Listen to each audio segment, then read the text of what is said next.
So once you've got everything cleaned up,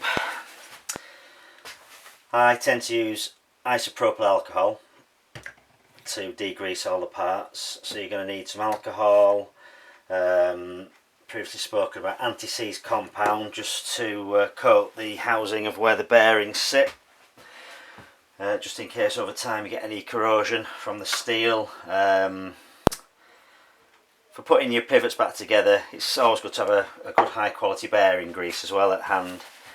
I mean, the bearings do have a max fill of grease in there, so you don't need to be greasing actually inside the bearings. They're full of grease anyway.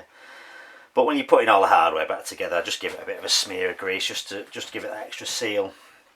Right, using the tool. Okay, so using that bearing tool now that you've of mine that you've bought. I supply different rod lengths, unlike some of my competitors, because you'll sometimes find that the short one on competitors' tools isn't long enough. You know, if you've got sometimes you're getting linkages that are thicker than this. By the time you've got your bearing, your press, your handles all on, there's nothing to screw the handle onto. So for this particular one, I'm going to use the mid-size handle, because you need to make sure it's screwed in, you know, a good portion of the depth of the handle. If you're only in there a few threads, that's a stainless steel rod, that, and this is only a softer alloy. So if that's only gripping onto a few threads, when you start tightening things up, it's just going to pull the steel through the threads and ruin your tool. So I supply all these little washers with the tool anyway. So this particular press is a 6902, which is obviously designed to suit that particular size of bearing for this linkage. I've anti-seized that already, so that basically goes through. I do supply a bigger washer actually to say, I mean, if you had two 690 tools, it's quite costly because it's costing about 11 or 12 quid. You can sit one inside there and then, you know, press the other side in whilst that's into there. But you don't need to do that. Just pop that on there. Pop your bearing on there. I've got one of these big washers which sits on there because the handle's too small. It'll just go inside, you see. So sit that onto there. Wind the handle in. So you can see this is plenty long enough now. Now you need to keep this nice and square when you're pressing this bearing in. So let's just take up the slack. You know, if you just hang it on there and it sits on there, you don't want to press this bearing in on a funny angle. It needs to go in nice and square. So once you start turning to press, it should turn really easily.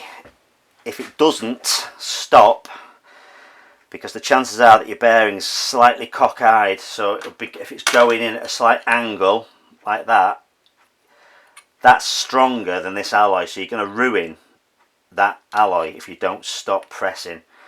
You can always unwind, tap that bearing back out again, because if it's not gone in very far, it'll just tap out dead easy, no damage. And then make sure it's nice and square, and then just press it home. And then once it's gone far enough, you can't turn it anymore. You don't need to force that. Again, just back off,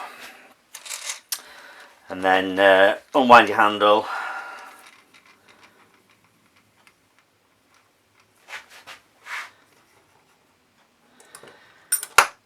The press itself is fractionally smaller than the bearing, so that won't get stuck inside there.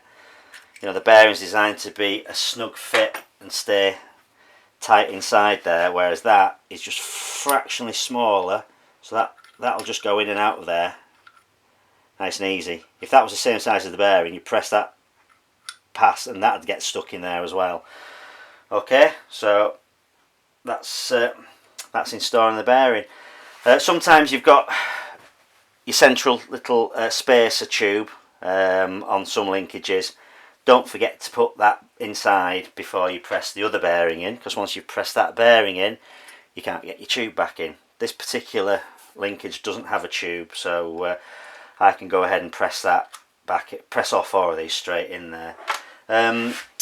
All your bolts, all your hardware, when you start putting all that back together again in the bike, which I'll show again in a later tutorial, give them everything nice clean with isopropyl. You'll see, because of the age of this, like I say, is 5 or 6 years old without any servicing whatsoever.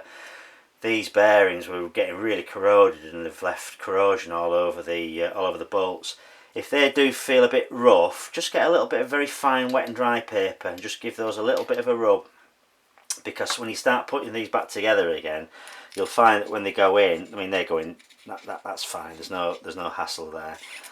But sometimes if that's got a bit of rust on there, you know, it's really tight fit, it won't go through the bearing when you put it all back together again. And then once you've got these clean, nice and smooth, again, anti-seize compound, because if this had been anti-seized factory installation, this wouldn't have happened. There would have been that coating of anti-seize between the bearing itself that's corroded and this alloy. So quite often that's a cause of bolts, you know, getting into a pretty poor state of disrepair, because when they're assembled in the factory, they're just done on a machinery basis, and they're just done to be, you know, assembled as quickly as possible. But it's worth going to that extra, you know, taking that extra length of time just to make sure that when you come to maintain these again, that all your bolts and washers and your bearings all just are able to be removed much easier. And if you use the correct compounds to protect all these, then they will come apart much easier. Okay, so that's just a little tutorial on using the press for that particular linkage.